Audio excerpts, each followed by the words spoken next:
How do? Hello. So in my ongoing series of, well, 2 as it is now, I'm going to do a video on this issue of Doctor Who magazine. I don't have, that first video was issue 360. This is 364, dated 4th of January 2006, but came out prior to Christmas. So that's, and very obviously that's sort of highlighting the Christmas invasion. So this is the, I picked this one up. I didn't buy this at the time. I picked it up at a charity shop that I was working at the time, along with a few others, which I'll get around to showing at some point.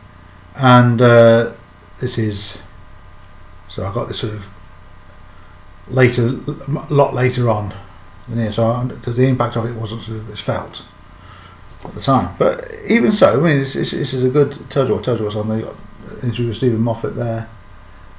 So the Christmas invasion talked about, Return of the Cybermen, David Tennant in his pyjamas, for those who like that sort of thing. So we have here, you know, we have some similar sort of, well, similar set as last time. You got the editor's letter and from Clayton Hickman and things. You've got your Gallifrey Guardian talking about various things. So you've got the Cyberman there. And you also here you've also got pictures of Sean Dingwall returning, and that fellow there, Colin Spaull, I think his name is. Yeah, and Roger Lloyd Pack, best known in the UK as Trigger from Only Fools and Horses. I know he's known as Barty Crouch Senior and from Harry Potter in the US or outside of the UK. But he's Andrew Hayden Smith, who was in Barker Grove children's television programme back in the sort of the late 80s, early 90s, and also a children's television presenter afterwards. And Don Warrington, famous in the UK for Rising Damp, played Philip in Rising Damp, is currently in Death in Paradise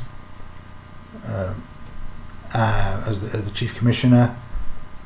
He was, and he also in Doctor Who in the audios in opposite the 8th Doctor, he played Rassilon as well. So it's got a good sort of pedigree.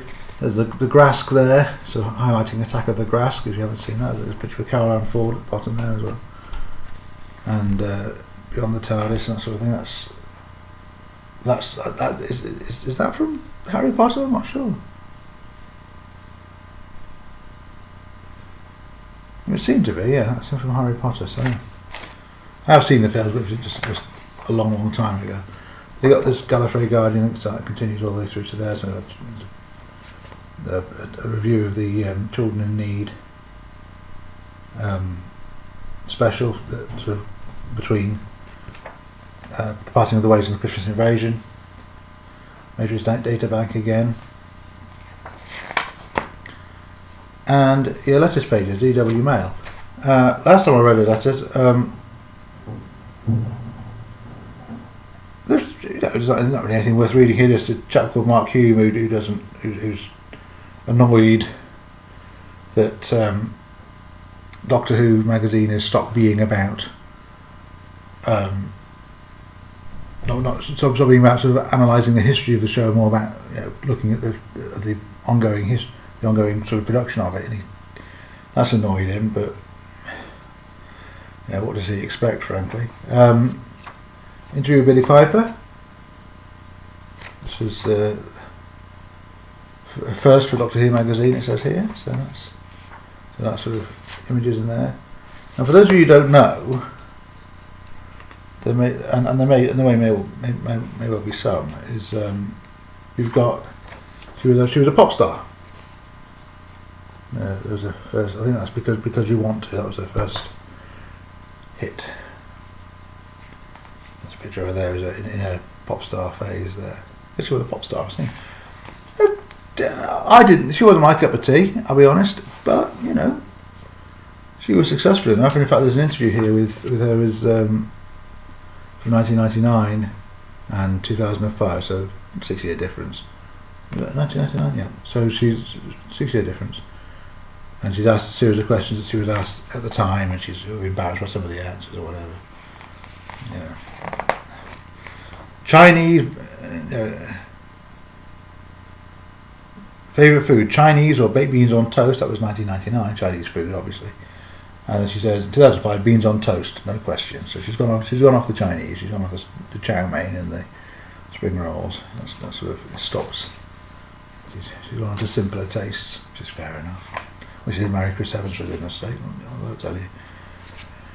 Not Captain America, the British DJ, television presenter. A review of Christmas Invasion.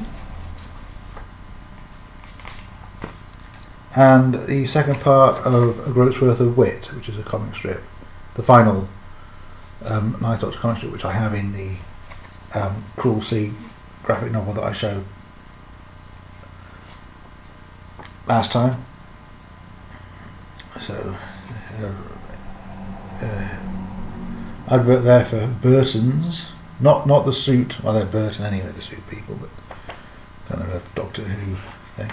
Now this is interesting. This is sort of Brand of Fear. It talks about target books and things like that, and but especially the Doctor Who annual. And the Doctor Who annual did this extraordinary thing where it just sort of, it was written by people who hadn't seen the show and had no interest in watching the show. They just got a kind of precis of what the show was about, and then wrote stories very vaguely connected with the show. And they got for example, in our some TV comic, that's a different thing. The annuals were published by World Distributors. TV comic was published by Polystyle, and the first Doctor meets Father Christmas in one of the TV comic stories.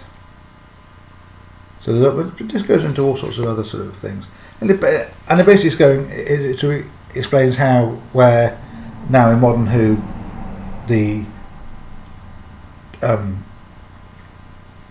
Doctor, the branding is all encompassing. Everything is, of one type.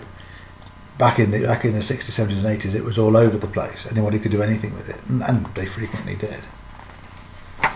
And then there's a rather extraordinary story. I'm not going to read it out, but there's a rather extraordinary story called Voice from the Vortex, which is, I'll just pop that there, which is a Ninth Doctor story written by Gareth Roberts, who went on to write the Shakespeare Code and Unicorn the Wasp, among others.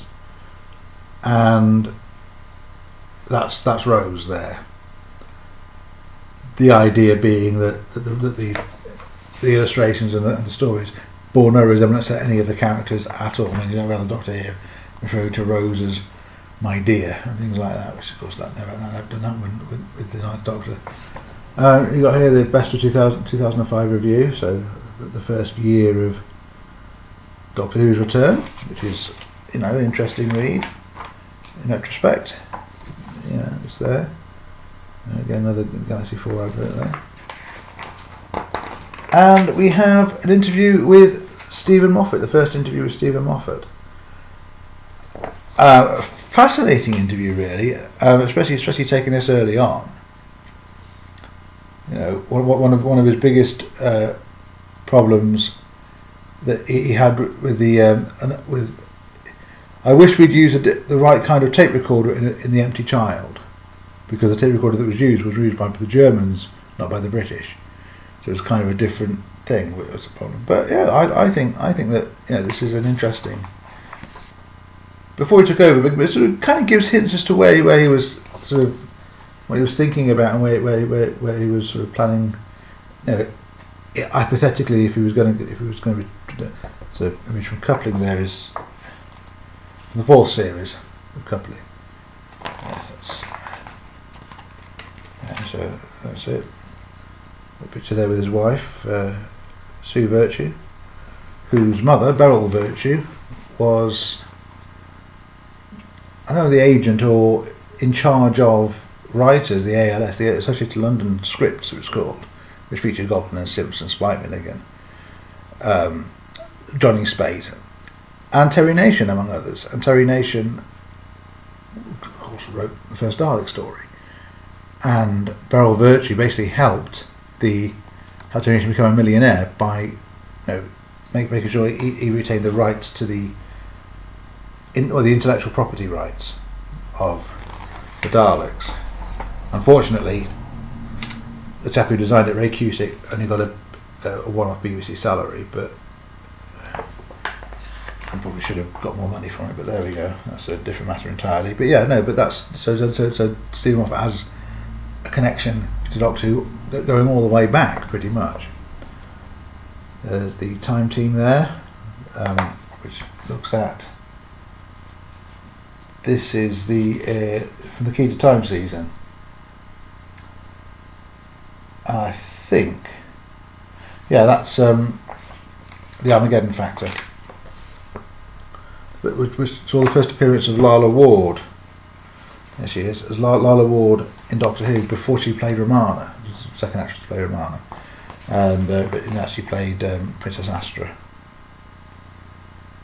There we got so we've got some reviews there and things like that, and that's nice. Another Roger Langridge illustration illustrating the complete Series 1 box set. Off the shelf, script books which I have got. I think I've shown in another video, but I still haven't got around to reading them. A Mythmakers on Elizabeth Sladen, rather timely as she was about to make a return to Doctor Who.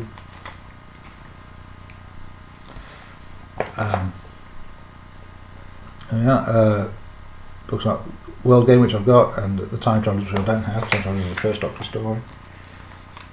The DWM Christmas Quiz 2005, which is rather fiendishly not as simple as you think it is, you know.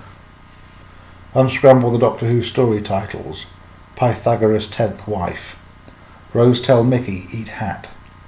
Axe Slitheen Hog Strategy. What? Mix Rose Preheat Tenant. Oh Alien Foe. Thank R.T. Davis. So that's for example, and they, if you write them down, they form the letters of the letters form Doctor Who titles. And then you've got another production notes.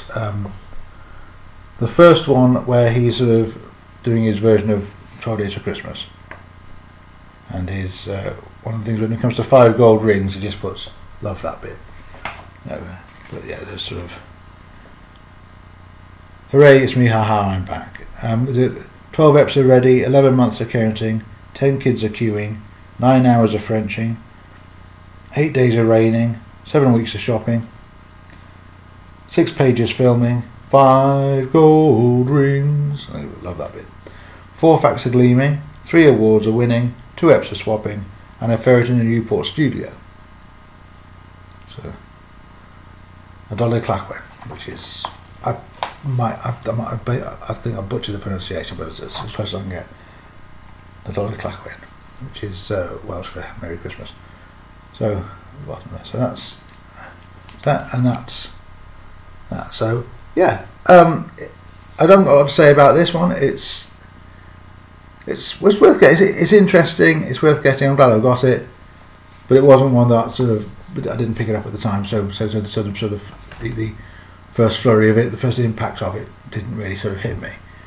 But it's, you know, interesting stuff in there, and that's really it. So I will see you next time. Next video I do on this is going to be a slightly different video. It's not going to be on Doctor Who magazine as such. It's going to be a magazine that's got Doctor Who in it. It's an issue. It's a special issue of Starburst. So I won't go more in depth with that one. So that'll be something to look forward to. Something to, you know, be a bit sort of narky about. If you just think I was doing Doctor Who magazines as in DWMs, which the majority of it is that. But you know, there's a couple of magazines that have Doctor Who content in it, but they're not official Doctor Who magazine. Anyway, so I'll see you. I think the clock stopped. I'll see you. Well, I'll speak to you soon. All right. Okay. You take care and enjoy the rest of your day. Ta-da.